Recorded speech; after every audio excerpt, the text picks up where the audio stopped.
Bueno, buenas tardes a todos. Primero de todo, agradecer a Biofarma la invitación para venir y participar.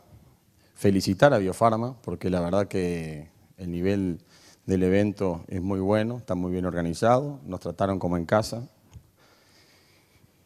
Y la verdad que contarles cuando Román me dijo presentar al Uruguay como un modelo eficiente en la producción de carne para la exportación, me fue un poco difícil querer o entender el mensaje que de alguna manera él quería que yo pasara.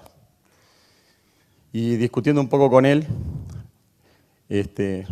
me pidió que hiciera énfasis en nuestra corta experiencia en lo que es la cuota 481. Por lo tanto, la presentación va a tener a nivel particular la cuota 481 y a nivel general lo que es el país. Antes de seguir, me quiero disculpar porque yo estoy un poquito afónico. El motivo de mi afonía es que le ganamos 3-0 a Chile y ustedes saben cómo es eso para nosotros, lo cual nos dejó muy contentos. Yo supongo que todos ustedes saben el antecedente de Uruguay y Chile, etcétera, etcétera. Yo también sé que ustedes ganaron, así que me alegro también. Y esperemos ganarle cuando nos toque. Antes de avanzar en la presentación, decirles que Uruguay es un país que vende alimentos para más de 30 millones de personas del mundo. Que en el tema de la carne vacuna somos netamente exportadores. Por lo tanto, van a ver que todo lo que a nosotros de alguna manera estudiamos, vemos y queremos es tratar de vender más y mejor. De ahí es que los invito a que vean un video que es una invitación, valga la redundancia, para un evento que va a pasar en Uruguay el año que viene, que es el Congreso Mundial de la Carne, que de alguna manera nos orgullece de ser sede de eso, ya que los países destacados son sede de estos eventos. Por lo tanto, les pido 3 minutos para que ustedes vean este video, que además está en YouTube, o sea que si ustedes después lo quieren repetir y verlo, lo pueden bajar de ahí.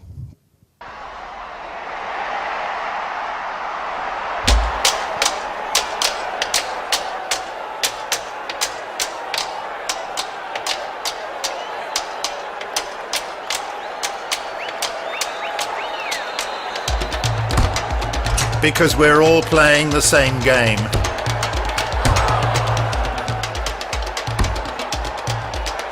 Because we share the same passion around the world. Because the future of one of the world's main foods needs us together. One goal. You can't miss it. World Meat Congress, Uruguay, 2016.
Uruguay is waiting for you.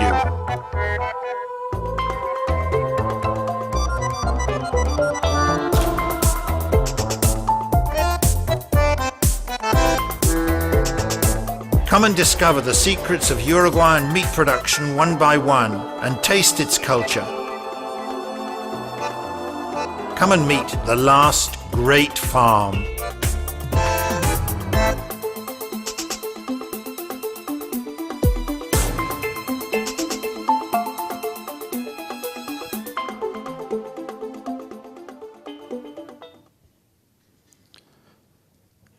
Bueno, el objetivo de esto es de alguna manera mostrarles lo que Uruguay espera y de alguna manera querer decir al mundo que son bienvenidos a un evento de estos, porque no solo nos enorgullece, sino que es lo que nos demuestra como país y que si queremos salir a vender carnes al mundo, esa es la manera de presentarnos. Así que los esperamos a todos. Para seguir adelante con la presentación, vamos a empezar a hablar un poco de lo que es el engorda corral y el negocio ganadero en el Uruguay. Pero antes de seguir en esto, explicarle un poco lo que es la UCIN, que es una asociación de engordadores de ganado a corral que se fundó en el año 1996, que está integrada por diferentes empresas agropecuarias que tienen en común un sistema de producción, que es el engorde de ganado a corral, donde la mayoría de los ganados son de raza Hereford o Angus o cruza de los mismos. Que nuestros principales objetivos de la asociación, ya que cuando nosotros nos fundamos, decir que la carne de feedlot era mala palabra en nuestro país. La gente nos acusaba de que la carne tenía gusto a chancho, que el rendimiento canal era menor, etcétera, etcétera. Todas cosas que de alguna manera le ponía un poco la industria y otro poco el desconocimiento, otro poco la envidia y otro poco que no nos gusta cambiar. Pero nos fundamos con el objetivo de buscar los mercados alternativos para diferenciar el commodity carne, identificar esos nichos y poder establecer canales comerciales, buscar la oportunidad de integrar al productor con la industria, coordinar la compra de insumos en forma conjunta, ya que el poder negociador aumentaba, fomentar proyectos de investigación y desarrollo, transferir tecnología, hacer extensión, trabajar con centro de investigación y, por otro lado, el lobby político, que es cada vez más importante en los diferentes países. Y como manera de ejemplo, nosotros ahora, el año pasado, hicimos 2 guías, la guía de las buenas prácticas ambientales y sanitarias de los sistemas de engorda corral, que está siendo publicada ahora en el país, o todo lo que tiene que ver con los procedimientos para la seguridad de los operarios en los corrales de engorde, ya que en Uruguay hay una reciente ley que los directores de las empresas tienen responsabilidad penal por la seguridad de los operarios. Ojalá que no les pase esto. Pero en Uruguay, al gobierno que tenemos se le ocurrió esta brillante idea. Para seguir adelante, ustedes tienen que entender que nosotros miramos el mundo y para ver el mundo, y voy a ser un poco reiterativo, que se ha dicho muchas cosas acá, es entender qué es lo que se comercializa, cuánto se comercializa, dónde están los que compran, dónde están los que venden, qué es lo que se demanda. Yo voy a ir un poco rápido, porque entiendo que esto ya lo vimos, pero el primer gran desafío que todos tenemos es alimentar una población en crecimiento. Pero hay un concepto que nosotros de alguna manera en Uruguay lo trabajamos, y es la carne vacuna en el mundo es visto como una especie de algo caro, con un consumo per cápita bajo. No podemos pensar que vamos a alimentar a carne vacuna ese crecimiento de la población, pero sí podemos aspirar en los países en vías de desarrollo que incrementen en algo el consumo de carne vacuna. Por lo tanto, la demanda tendería a crecer, siempre y cuando los precios acompañen para que eso sea así. Pero el desafío está ahí, el crecimiento de la población en el mundo se está dando cada vez más rápido y las sociedades a medida que se desarrollan incrementan su consumo de carne. Este es un gráfico que lo voy a pasar rápido, pero en definitiva habla de dónde se produce las diferentes carnes que se producen en el mundo, siendo la carne de cerdo la carne que más se produce en el mundo, después la carne de pollo y por último la carne vacuna. ¿Cuántas toneladas de carne se comercializan en el mundo o se exporta en el mundo? 9.900, casi 10 millones de toneladas. ¿Quiénes son los países que la importan y cuáles son los países que la exportan y dónde está posicionado Uruguay? Antes de seguir con eso, comentarles que estamos hablando de ganado y muchas veces la gente no sabe cuánto ganado hay en el mundo. Y este gráfico lo que nos dice que en el mundo hay 964 millones de cabezas de ganado, donde nacen por año unos 284 millones de terneros. Y hay un país que tiene una población importante de cabeza de ganado, que es la India, que le nacen 67 millones de terneros por año, pero que comercialmente, desde el punto de vista de esto, tiene poca incidencia. No en el tema de los búfalos, pero sí en el tema de lo que son los bovinos de carne. Y acá están los principales importadores de carne. Y hay una cosa que Estados Unidos es Estados Unidos. Y Estados Unidos pasa a ser el principal importador de carne. Tiene la habilidad de comprar barato y vender caro. Pero después tenemos a Rusia, Japón, China, etc. Países que, si ustedes se fijan en 4 o 5 para abajo, están en vías de desarrollo y son los que están empezando a consumir y de alguna manera demandar la carne. ¿Quiénes son los principales exportadores de carne? Ahí tienen la India, que exporta básicamente carne de búfalo. Tenemos a Brasil, Australia y Estados Unidos. Nosotros estamos en el 6º lugar. Argentina supo estar en este ranking. Vamos a ver cómo sigue para adelante. Y de alguna manera, ¿quiénes son los principales productores de carne del mundo? Y ustedes van a ver que el principal productor de carne del mundo es Estados Unidos y después lo sigue Brasil, que tiene el rodeo comercial más grande. Si ustedes ven este gráfico, es nada más que mostrarles que la carne de cerdo es la carne más producida, después viene la carne de pollo, lo sigue la carne vacuna, y esto es cómo se comportan las exportaciones, siendo la carne más exportada el pollo, después la carne vacuna y por último la carne de cerdo. Disculpen que vaya rápido con esto, pero me parece que es reiterativo para lo que ya hemos visto.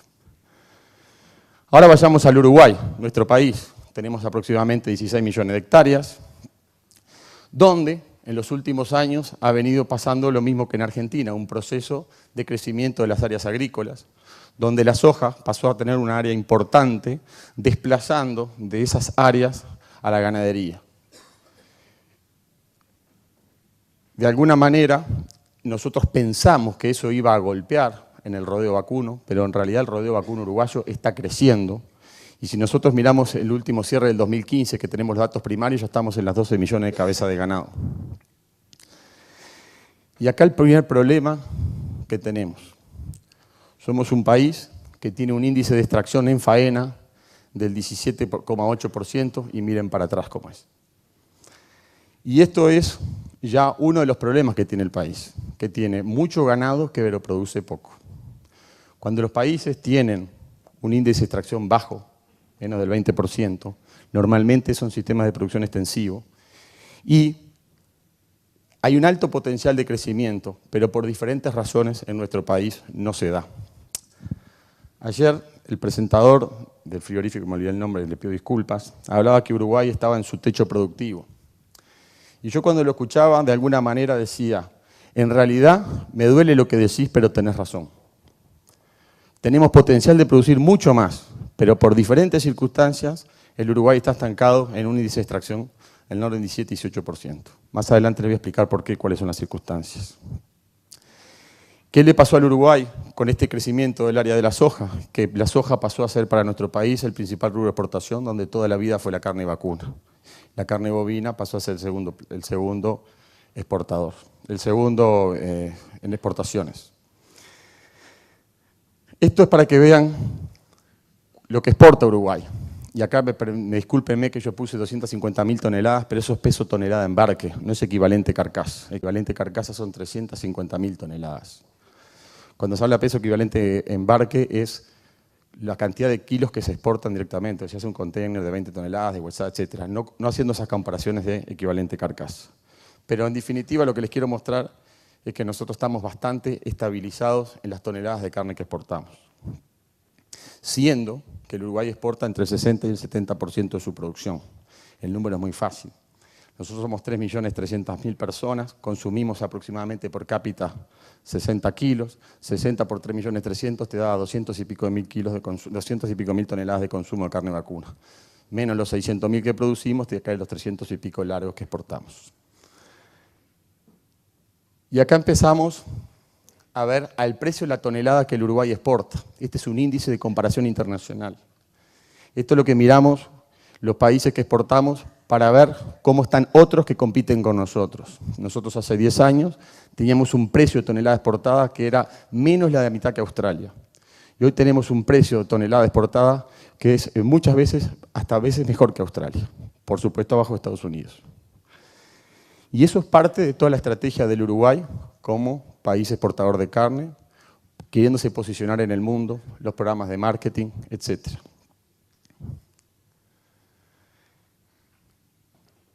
Yendo a los corrales de engorde, este es un mapa donde están, cada punto es donde están ubicados los corrales de engorde. Nosotros los corrales de engorde los clasificamos por su capacidad instantánea, en menos de 1.000, de 1.000 a 5.000, más de 5.000. Esa es la cantidad de corrales de engorde habilitados y registrados en el Uruguay. Primer concepto. Para poder exportar cuota 481, el corral de engorde tiene que estar habilitado y registrado. Y puede pasar que pierda la habilitación si no cumple con, por ejemplo, la refrendación anual, que es la habilitación anual. Y si ustedes se fijan ahí, la mayoría de nuestros corrales de engorde son chicos. Hay 72 de menos de 1.000 animales, 43 entre 1.000 y 5.000 y 8 de más de 5.000 cabezas. Nuestra capacidad instantánea instalada es de 219.000 cabezas, 220.000 cabezas en corrales registrados. Quiere decir que si yo multiplico por 2.5, nuestro potencial de terminación de novillos en corrales de engorde para cuotas supera las 500.000 cabezas. La capacidad ociosa que tienen los corrales de engorde en Uruguay hoy es alta. Tenemos muchos corrales y muchos de esos no están operativos. ¿Cuáles son las oportunidades de mejora que la tecnología del engorde a corral puede contribuir al desarrollo del Uruguay? Y lo primero de todo es crecer en la producción, ya que si nosotros, de alguna manera, vemos lo que pasa en Estados Unidos y vemos que el índice de extracción es del 30 y pico %, quiere decir que si yo acorto los ciclos productivos, no estoy diciendo que copiemos Estados Unidos, quiere decir que se puede llegar a ese índice. Podemos llegar a índice de extracción del 25-30%, por lo tanto, con el mismo rodeo, nosotros podemos faenar más y exportar más. Y llegar a duplicar o triplicar las toneladas de carne exportadas. De ahí es cuando yo le decía que el potencial lo tenemos, la tecnología está. El problema son los países que nosotros tenemos. Y bueno, lamentablemente nosotros estamos metidos en un país que a veces las reglas, por más que ustedes yo sé que creen que Uruguay es espectacular, que exporta, somos un ejemplo, también tenemos nuestros problemas. Y eso a veces nos condiciona el crecimiento. Pero no debemos dejar de entender o de ver que el hecho de la tecnología de corral es uno de los que nos puede dar el gran salto en la producción. Segundo, valorizar categorías. En Uruguay nosotros tenemos el precio de lo que es el novillo, el precio de la vaquillona y el precio de la vaca. Y en Estados Unidos, la vaquillona y el novillo valen el mismo precio y la vaca vale menos precio. Si nosotros podemos valorizar el precio de la vaquillona como un novillo, lo que vendamos a nivel de productor se puede valorizar más. Si a su vez sabemos que cuando uno alimenta a un animal se puede aprovechar potencial genético que tiene, es una gran oportunidad para los cruzamientos. Y ustedes ven ahí, eso es un concurso de novillos que se hace todos los años en Uruguay, donde un animal va, compite, después se desposta y se le sacan los mejores rendimientos de carne. Y van a ver que los animales con cruzas con razas continentales son los que nos dan los mejores rendimientos. Y acá la primera gran discusión que nosotros tenemos es, si somos un sistema donde vamos a ir a la intensificación, los cruzamientos tienen su lugar. Porque cualquiera de nosotros sabe que el vigor híbrido puede expresar un 8, un 10, un 12% sobre las razas puras. Pero ¿cuál es el problema? Que si nosotros nos metemos en este tema de los cruzamientos, pero seguimos teniendo una base pastoril sola como la que tenemos en Uruguay, lo que vamos a complicar son los índices de preñez. Por lo tanto, Si queremos crecer en producción, esta es una solución, pero nos va a condicionar la base de cría y recría que nosotros vamos a tener que desarrollar. Tampoco digo llegar a estos extremos, pero sí que haciendo pequeñas, yo diría, inversiones en genética podemos mejorar rápidamente. Diferenciación de producto. La carne proveniente de corrales de engorde o de animales de corrales de engorde producen carcasas homogéneas, poco rechazo de pH, con un color de grasa blanca, carne rosada, con algo de marmoleo, que son características buscadas por los compradores y donde el sistema corral de alguna manera nos permite estandarizarlas.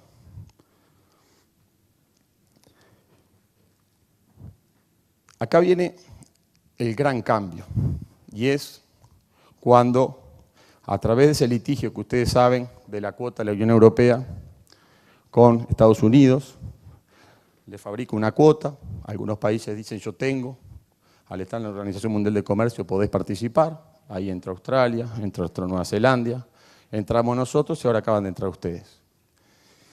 Y lo que la reglamentación dice de esa cuota es que debe proceder, los cortes de vacuno procederán de canales de novillos y novillas.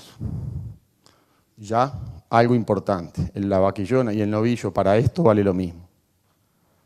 De menos de 30 meses, que en los 100 días previos al sacrificio como mínimo únicamente han sido alimentados con raciones constituidas por no menos del 62% de concentrados o coproductos de cereales, piensos de la materia seca y cuyo contenido de energía metabolizada debe ser igual o superior a 12,26 megajulios por kilogramo de materia seca.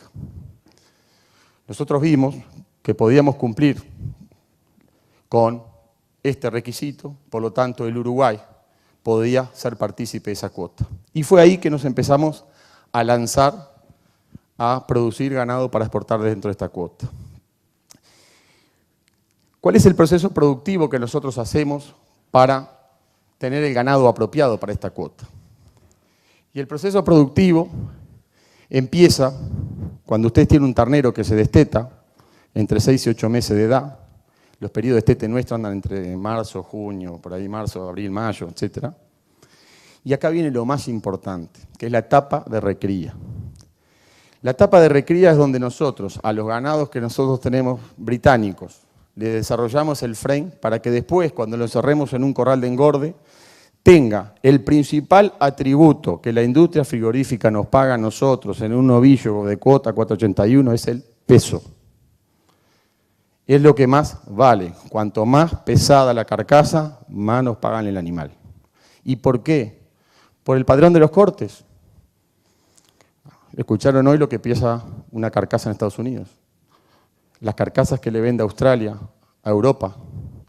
¿Y qué quieren comprar? Más barato, pero lo mismo.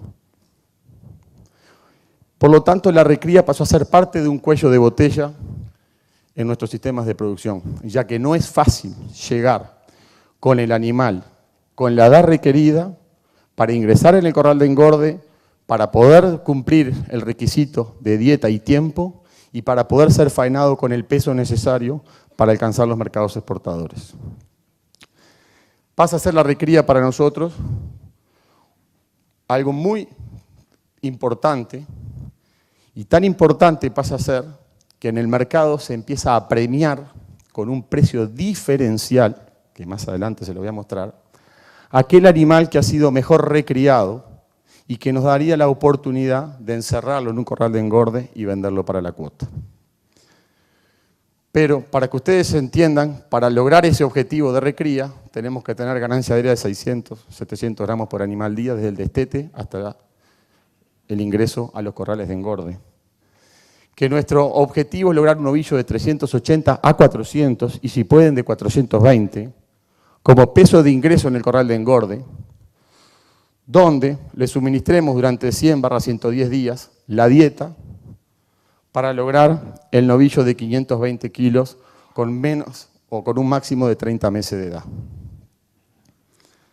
Este proceso en Uruguay está llevando a una readaptación de la producción, que no es fácil, porque cuando uno apura en la recría, eso se llama inversión, y de alguna manera alguien te lo tiene que pagar para que tú asumas el riesgo de producirlo.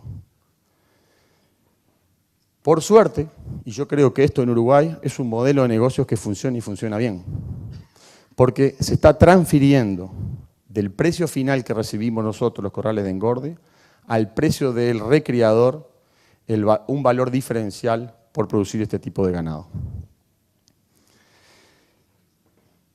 Cuando hablamos de ganancia diaria, 1,4 kg, ese es otro de los problemas que nosotros tenemos. Nosotros tenemos animales de frame chico, le damos dietas altas en energía por exigencia, los llenamos de grasa y no logramos mejores ganancias y obviamente afectan nuestras conversiones. Además, como en la presentación les dije, Uruguay no puede usar hormonas, no puede usar antibióticos, no puede usar harinas de origen animal y eso pasa a ser parte de las limitantes y cuando nos comparamos con otros países en lo que tiene que ver a las ganancias diarias. ¿Qué otros requisitos precisa un corral de engorde para funcionar? Y es lo que yo les decía anteriormente. Nosotros tenemos criterios ambientales mínimos para poder instalar un corral de engorde. Y si ustedes no presentan un plan de manejo de residuos, el corral de engorde no puede funcionar, no tiene autorización.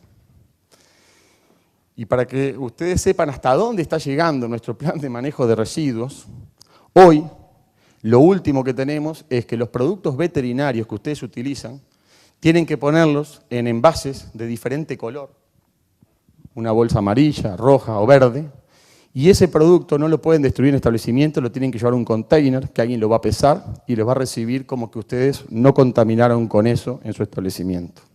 Pero así pasa para los plásticos y pasa para todo aquello que ustedes vean como potencial contaminante en un corral de engorde. Estamos muy, de alguna manera, no le voy a decir inspeccionados, pero auditados para que cumplamos todo este tipo de normativas. A su vez, cuando nosotros encerramos un animal,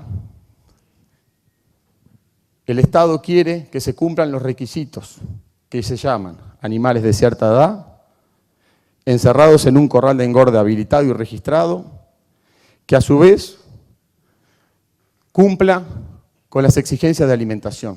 Y para eso nos obliga a un profesional privado que nos firme un libro que dice que cumplimos todo eso. Pero en el proceso de los 110 días, el Ministerio viene por lo menos 2 veces a nuestros corrales, nos lee si los animales que están encerrados somos los que dijimos nosotros que estaban encerrados, por el sistema de identificación que hay en Uruguay, que más adelante voy a hablar. Nos chequea que la alimentación que nosotros damos está de acuerdo a los requisitos de energía que nos pide. Y si eso se pasa, recién ahí nosotros quedamos libres para embarcar el ganado. ¿Por qué les comento todo esto? Porque, a lo que decía anteriormente, los países empiezan a poner burocracias.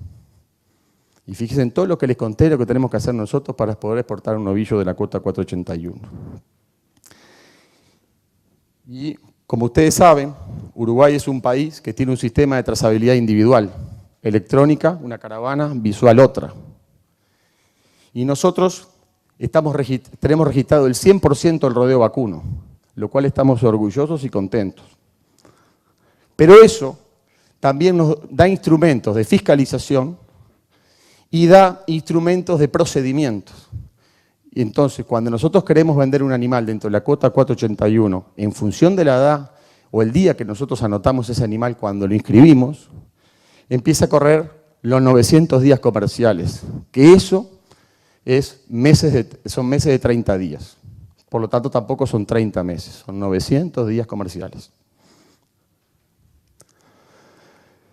¿Cómo son los costos de producción de un corral de engorde para la cuota 481? Esto es una dieta típica de un corral nuestro, que es lo que tratamos de cumplir ese requisito de 12,26 megajulios. Esta es la composición, materia verde. Y acá empiezan a ver los costos de la dieta.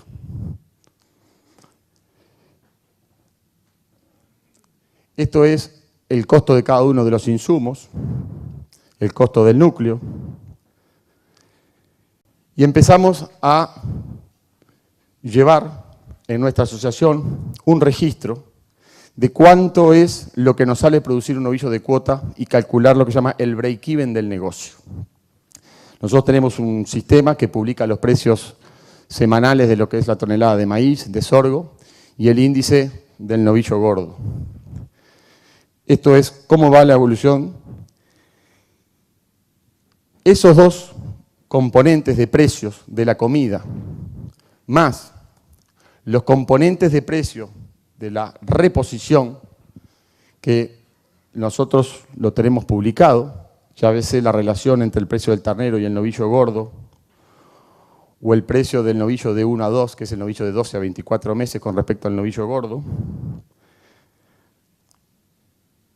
Y esta publicación, que es de la Asociación de Consignatarios de Ganado, donde si ustedes se fijan, empieza a publicar hace mucho tiempo el valor del novillo de reposición para un corral de engorde para cuota HQB.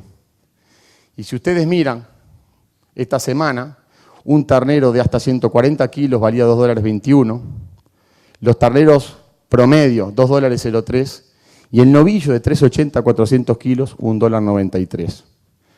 Un animal de la misma edad, podríamos llamarle este novillo, o está entre 1,88 y 1,95, y un animal del mismo peso está acá abajo.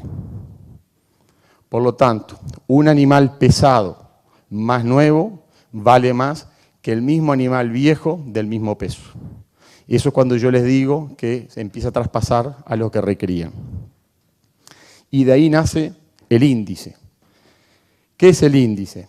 Es, tomando en consideración el precio del maíz, tomando en consideración el precio del sorgo, tomando esa dieta que yo les mostré anteriormente como una dieta de terminación y hay una otra dieta en recría, sale dónde es el break-even del negocio. ¿A qué precio tengo que recibir yo hoy para que el negocio me deje margen? Si ustedes ven, nosotros vendemos todo en segunda balanza o cuarta balanza, otra gran discusión. Y después pagamos una serie de impuestos, perdón que me adelanté, una serie de impuestos que nos hacen el break-even antes de impuestos y después de impuestos. Esta segunda balanza, más adelante les voy a explicar, pero es el peso de la carcasa. Y una de las cosas que nos pasa con los novillos de la cuota 481 es el engrasamiento. Y yo les voy a mostrar el dressing diferente que tiene un animal de cuota con un animal a pasto. Esto es para que entiendan el número que hicimos, el peso de inicio de un novillo, el precio de referencia que le mostré, el costo del animal, 15 días de dieta de recibo, 100 días de dieta de terminación, ganancia diaria vacío, eso es importante, porque ustedes escuchan en Estados Unidos tiene un desbaste del 4%. Cada novillo que nosotros embarcamos tiene un desbaste del 8 o 9%. Por lo tanto, la ganancia diaria nuestra, si la hacemos lleno, es 1,4 kg, pero si la hacemos vacío con ese desbaste, es 1,250 kg. Este es el costo diario de la alimentación, este es el yard cost que hoy de alguna manera comentaban, que son todos los costos de amortización, funcionamiento, etc. Si ustedes vieran que son 110 días, nos sale $44 o $45 por novillo. Y es lo que nos termina dando el precio total o el costo total del novillo. Y esto es cómo nos ha ido en el negocio desde que empezamos a llevar registro. Enero de 2013. Este es el break-even del negocio, este es el promedio del precio del maíz, por eso promedio del sorgo, precio promedio del novillo de reposición, nuestro precio promedio de venta y los márgenes que nos ha ido dejando. Esto es centavo de dólar por kilo en segunda balanza. Y bueno, como ustedes ven, hemos tenido márgenes como de 8 centavos, que no es nada, hasta márgenes de 40 o 50 o 55 centavos por kilo de carcasa. Si ustedes lo ven eso en un novillo, 50 son como casi $200 por animal. Toda esta información, obviamente, es de nuestra asociación, pero es lo que nos va diciendo si el negocio para adelante tiene o no tiene futuro. Estos como son los gráficos desde el punto de vista de la evolución de los precios. Cuando digo los precios, digo el precio de la carne, el precio del grano que les mostré anteriormente. Esto es lo segundo. El Uruguay empezó a exportar cuota 481 en el año 2012 y de que empezamos a exportar la cuota 481, nuestras cantidades exportadas han ido creciendo. Primer año 6.500 toneladas, segundo año 9.700, el año pasado 10.900 y en este primer trimestre vamos en 3.139 toneladas. A un precio de tonelada exportada de $9.000 hasta los 9.400. Y esta es nuestra participación en el total de carne importada en la Unión Europea dentro de la cuota 481. Pasamos de un 14% a un 26%. ¿Cuántos animales se precisan para hacer una tonelada de cuota 481? Y eso depende de la cantidad de cortes que se saquen de ese animal para exportar. Normalmente se sacan unos 80 kilos de carne por animal. Por lo tanto, estaríamos precisando 14, 15 novillos para hacer una tonelada de cuota 481. Si yo multiplico las toneladas que el Uruguay vendió, 11.000 por 15, me da un número aprox de cuántos novillos el Uruguay está produciendo para la cuota 481. ¿En qué puede cambiar esto? En la cantidad de cortes que exporte la industria. La industria puede exportar 80, pero puede exportar 60, o puede exportar 50, o puede exportar 40. Sepan que este 26% este año empezó a producir problemas, ya que los americanos no les gusta que algo que ha sido para ellos empiecen a tener una porción menor y empiece a ser ocupada por otros, entre otros Uruguay. Por lo tanto, nosotros vemos que puede llegar a pasar algo con esto. No sabemos qué, no sabemos cómo y no sabemos cuánto, pero algo puede pasar.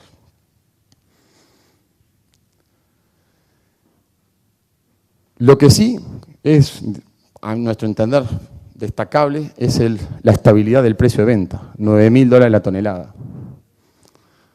Y eso nos permite predecir el negocio, ya que el frigorífico tiene una certidumbre importante del precio de la tonelada de carne que va a vender.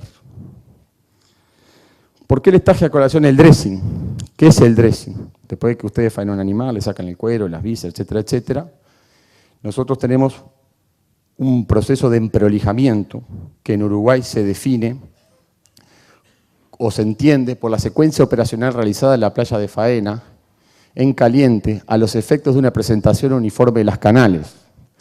El dressing mínimo de abasto está establecido por un decreto del Poder Ejecutivo y consiste en retirar los siguientes órganos: rabo, entraña gruesa, tejido adiposo, escrotal, tejido del pericardio, riñón, etc. Pero si ustedes ven la definición, el dressing mínimo de abasto es lo que Uruguay tiene reglamentado, que sacando solo esto ya cumple. Lo que no dice es cuánto más te puede sacar. Y aquí viene una de las principales discusiones que estamos teniendo nosotros en este momento con la industria.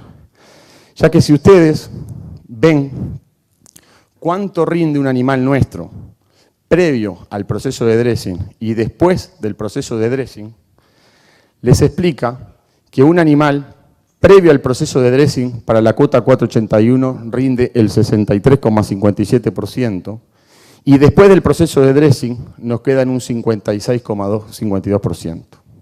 Esta información la recibimos todos, es pública, no hay nadie que no la tenga. Pero lo que sí nos dice es cuánto nos sacan.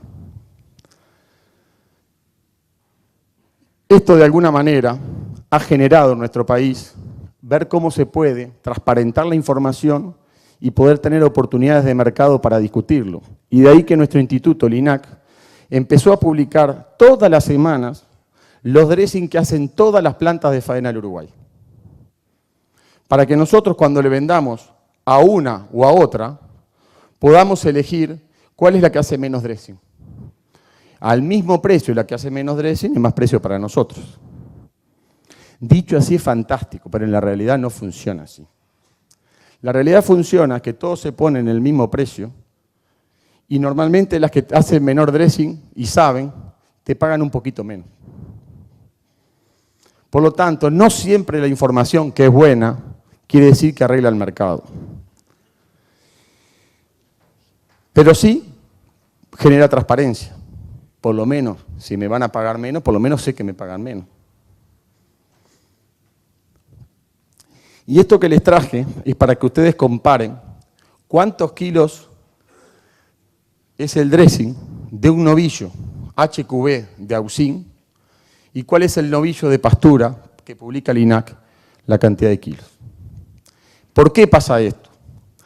Porque el novillo de cuota, con esas dietas altas en concentrado, obviamente engrasa a los animales.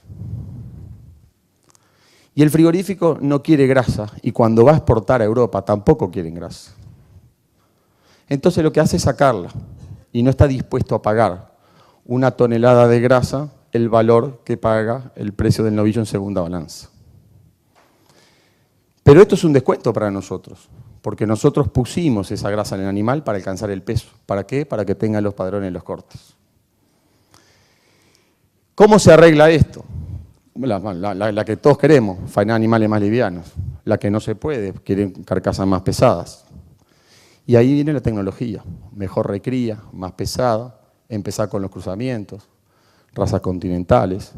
Y ahí empezamos con el cuestionamiento. Pero si nos vamos a esa raza, después nos preñamos la vaca, porque nosotros le damos pasto y a nosotros nos interesa una vaca por ternero por año, etcétera, etcétera. Y bueno, pero esto es uno de los problemas de este mercado y este es uno de los temas que nosotros tenemos que trabajar para resolver. En Uruguay, además, se publica los valores que la industria frigorífica vende, se publican los valores que la industria frigorífica compra y el margen que tiene. ¿Y por qué tenemos esta información? Yo no sé cómo es acá en la Argentina, lo desconozco, por más que lo he preguntado, pero en Uruguay se dan unas coincidencias sumamente extrañas.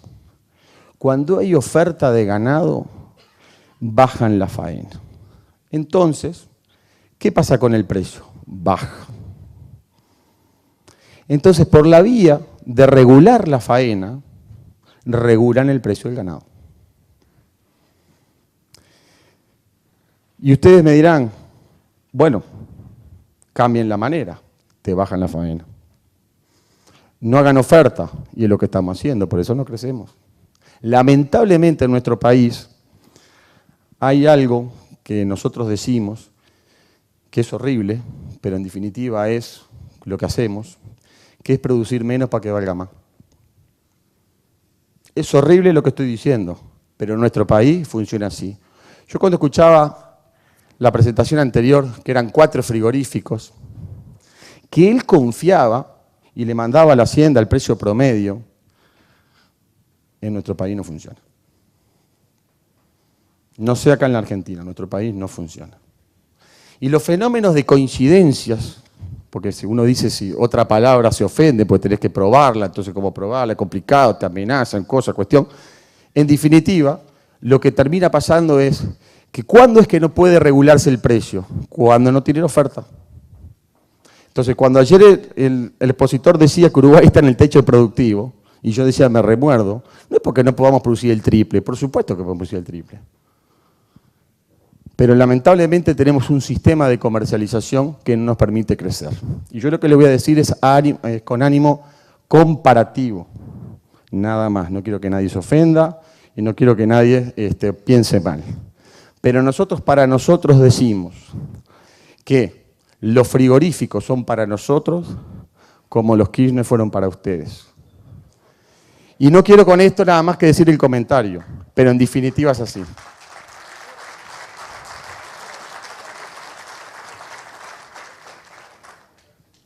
Este es el precio. Miren que yo sé que es altamente probable que yo salga de acá, vaya a Uruguay, ya me ha pasado 100 veces, y diga, así que vos decís que los frigoríficos tienen coincidencias raras. Pues ya me ha pasado. Y sí. Bueno, pero probalo. Y bueno, te digo lo que pienso, pero tienen coincidencias raras. Es difícil. Mire que se ha denunciado, se han puesto investigadoras y no se ha concluido nada. Pero la verdad es que es así como funciona. sino porque se piensa que tenemos tantos índices de conocimiento y queremos saber cómo es el negocio del otro y que todo esto. Si pasara como pasa en Estados Unidos, no hay burocracia, nadie se mete, todo funciona. En Uruguay no. Pero bueno, esto es el precio a lo que vende el novillo en el Uruguay cuando ustedes componen todos los cortes que se exportan. Este es el precio al que compra la industria frigorífica el novillo, y esto es lo que nosotros llamamos el margen industrial. Obviamente que ahí están los costos y los márgenes de ganancia. Si ustedes ven el histórico de esto, se van a dar cuenta que en el Uruguay el precio pagado por la hacienda, por los frigoríficos, anda entre el 70 y el 80% del precio total final que venden. Entonces nosotros dijimos, pero si esto es así, tenemos una serie de tantos años, pongámonos de acuerdo.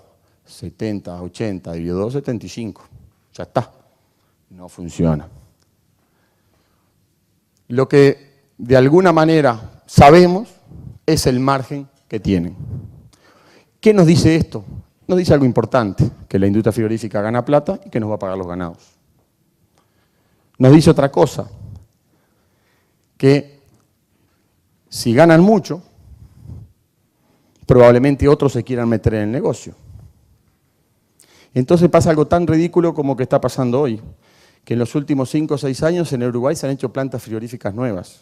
Tenemos la misma cantidad de ganado para faenar, tenemos una capacidad ociosa instalada que es el doble de lo que estamos faenando y se ponen nuevos frigoríficos. O hay grupos que tienen 4 plantas, pero nunca funcionan las 4. Funcionan 3, funcionan 2. Porque el negocio no es faenar más, el negocio es faenar lo que te toca. Cuando nacen nuevas plantas frigoríficas, lo que están haciendo es sacándole un pedazo del negocio. Entonces estamos llenos, o están empezando a ver nuevas plantas frigoríficas para faenar la misma cantidad de ganado. ¿Qué va a pasar? En algún momento van a competir. ¿Y qué va a pasar durante un tiempo? Nos van a pagar lo que no nos merecemos. ¿Y qué va a pasar después? Que alguno se va a fundir. ¿Y qué va a pasar después? Que alguno no va a cobrar. Pero es así. Les comento esto porque creo que de alguna manera, yo no sé cómo funciona acá, pero es sano que estas cosas se discutan, se planteen y se intenten arreglar. Y yo les digo, yo tengo muy buena relación con la industria frigorífica. Hacemos muchos negocios con la industria frigorífica, pero eso no quiere decir que no desconozca cómo funciona la industria frigorífica. Y la manera que nosotros tenemos de poder integrarnos, llamémosle integrar la cadena, es con el mercado futuro. ¿Cómo salimos de este embrollo? Y es generando un precio para adelante que nos evite la discusión de que si tenemos la hacienda pronta no la faenen. Si nosotros podemos predecir con anticipación el precio que vamos a vender, este tema no los evitamos. Nosotros hoy tenemos el ganado vendido para febrero, marzo y abril del 2016. Y lo tenemos vendido a un precio flat, un precio fijo. Es la única manera que encerramos un novillo, pero es como está funcionando. Y no está funcionando mal, porque de alguna manera crece. No es que lo haga solo Aucin, lo hacen todos los corrales de engorde en Uruguay, o la mayoría. Pero lo que sí les digo es muy arriesgado en nuestro país encerrar ganado para salir a ofertarlo cuando no haya demanda o te regulen la demanda. De hecho, no lo hacemos ni locos. Si no lo tenemos previamente vendido o de alguna manera acordado, no encerramos el ganado. Ahora, este sistema funciona y ahora en Uruguay está viniendo Rofex a desarrollar un mercado futuro de novillo gordo, que pensamos que puede ser una muy linda herramienta para la venta del ganado de pasto o el ganado engordado a corral, ya que el riesgo lo podría asumir otro y nos sacaríamos la discusión del precio, que yo creo que es algo de los que embarra mucho la cancha. Otros efectos benéficos, acuérdense lo que yo les dije que empezaba era viendo las ventajas de los corrales de engorde para aumentar la producción. y el negocio de la cuota 481 como el 90% de los animales que nosotros engordamos en nuestro país en corrales de engorde. Pero sí vemos que los corrales de engorde nos dan una excelente complementariedad entre la ganadería y la agricultura, donde con 1 hectárea de sorgo podemos recriar mucho ganado si lo comparamos con pastura, o podemos terminar mucho ganado si lo comparamos en la terminación.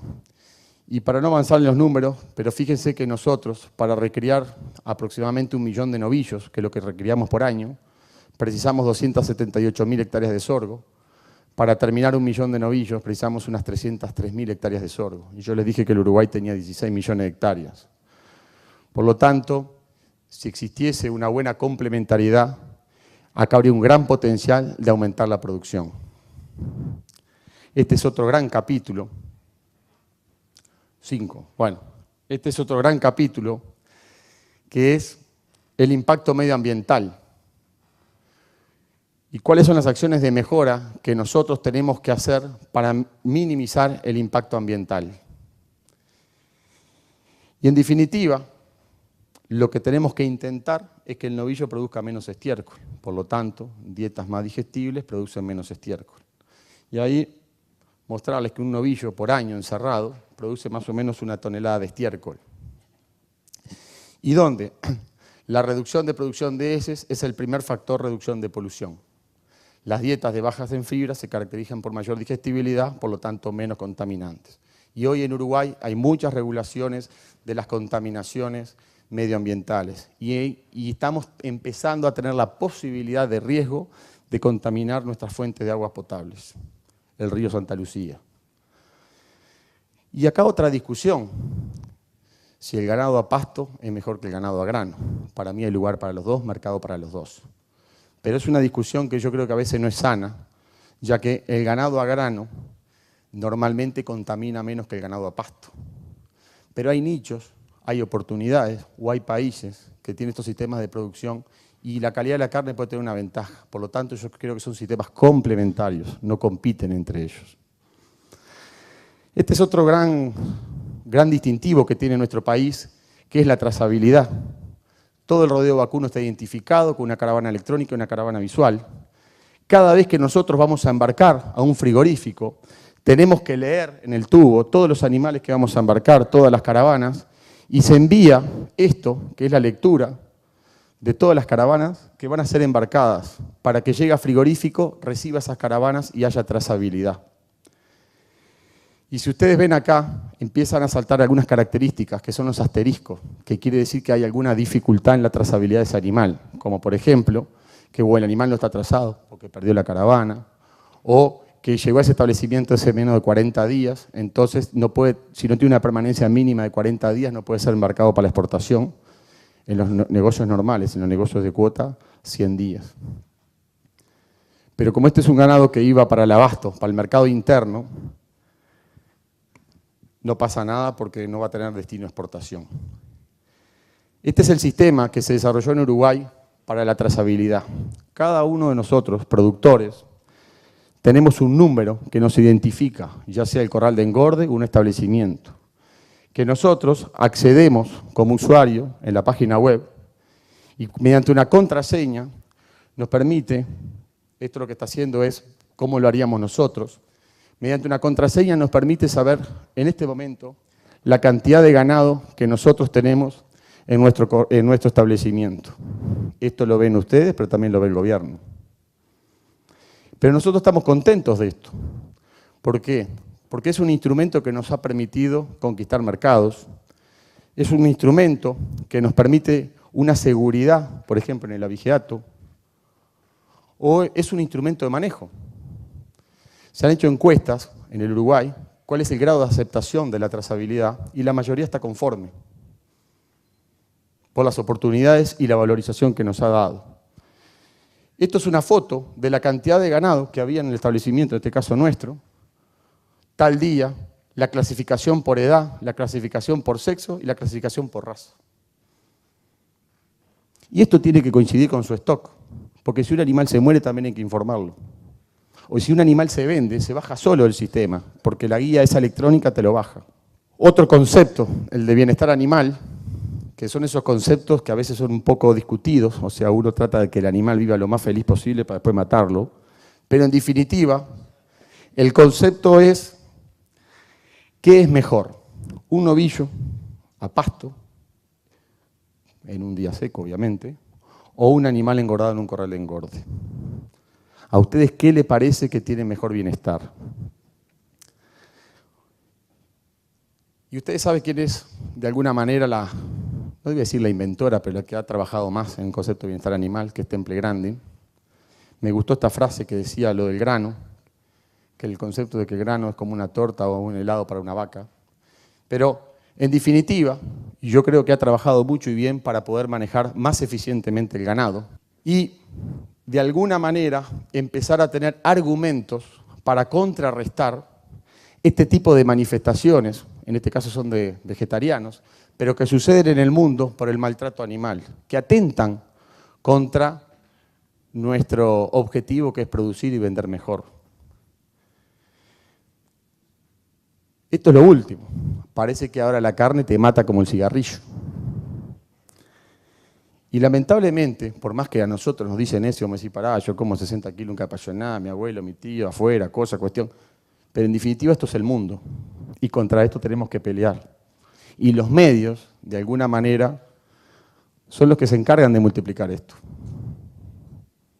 No tengan duda que los países como Europa, que consumen 8, 10, 12 kilos de carne por habitante por año, cuando ven una cosa así se preocupan.